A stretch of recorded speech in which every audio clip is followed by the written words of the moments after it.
उत्तर प्रदेश के जिला पीलीभीत और लखीमपुर खीरी में बाढ़ ने भयंकर तबाही मचाई है। शहर से लेकर ग्रामीण क्षेत्रों तक हाहाकार मचा है। हालात ये हैं कि रेल मार्ग से पीलीभीत का कनेक्शन पूरी तरह से कट गया है। चारों दिशाओं की रेल पटरियां बाढ़ की चपेट में आने के कारण पीलीभीत बरेली, पीलीभीत से शाहजहांपुर, पीलीभीत से टनकपुर और पीलीभीत से मैलानी रेल मार्ग पर ट्रेनों का संचालन ठप हो चुका है। उधर बरखेड़ा, माधोटांडा, गजरौला आदि क्षेत्रों में सड़कें कट गई हैं। इससे जिले में यातायात की व्यवस्था काफी हद तक चरमरा गई है।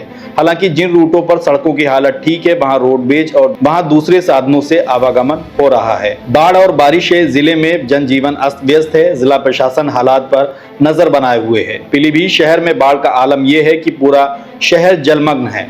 नदियों से निकलकर मगरमच्छ शहर में आ गए हैं। पीलीभीत में एक घर के दरवाजे पर मगरमच्छ बैठा देखा गया है। ऐसे ही हालात लखीमपुर खीरी के हैं। यहाँ करीब 146 गांव बाढ़ की चपेट में हैं। हजारों एकड़ फसलें बर्बाद हो चुकी हैं। बाढ़ ने ग्रामीणों के सामने गंभीर संकट पैदा कर दिया है। पीलीभीत और लखीमपुर खीरी के बिगड़े हालात के मद्देनजर मुख्यमंत्री योगी आदित्यनाथ के दौरे की चर्चा है। पीलीभीत के पूरनपुर क्षेत्र में जिला प्रशासन की टीम सीएम के संभावित दौरे को लेकर अलर्ट मोड में दिखाई दी है।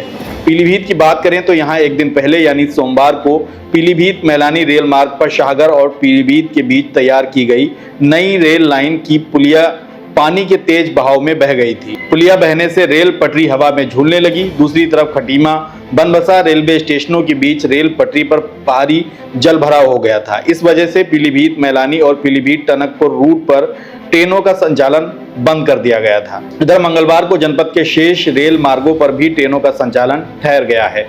मंगलवार को पीलीभीत रेल मार्ग पर जहानाबाद रेलवे क्रॉसिंग के समीप पुलिया बाढ़ में बह गई। यहां भी रेल पटरियां हवा में झूलती नजर आईं।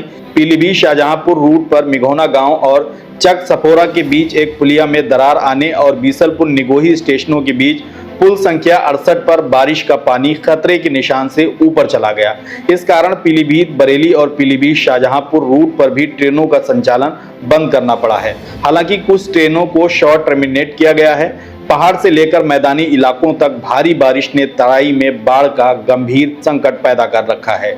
शारदा नदी उफनाई चल रही है। इससे पूरनपुर क्षेत्र के चंदिया, हजारा समेत दर्जनों गांव बाढ़ की जद में हैं। हालांकि शारदा के तटीय इलाकों से ग्रामीणों को रेस्क्यू कर लिया गया है और लगातार राहत बचाव अभियान जारी है।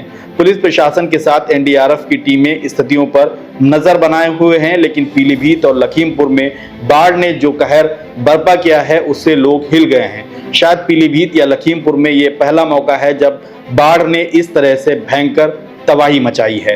पीलीभीत में बाढ़ से हालात कितने खराब हो गए हैं इसी बात से लगा सकते हैं कि लोगों को रेस्क्यू करने के लिए वायुसेना को लगाना पड़ा है। वायुसेना के हेलीकॉप्टर से 7 लोगों को मंगलवार को एयरलिफ्ट किया गया है। वहीं एनडीआरएफ, एसडीआरएफ, पीएससी और एसएसबी की टीमों ने बाढ़ में घिरे कई लोगों को रेस्क्यू कर सुरक्षित स्थान पर पहुंचाया है। प्रशासन का दावा है कि मंगलवार को पूरनपुर और कलीनगर तहसील से करीब 200 लोगों को रेस्क्यू किया गया है।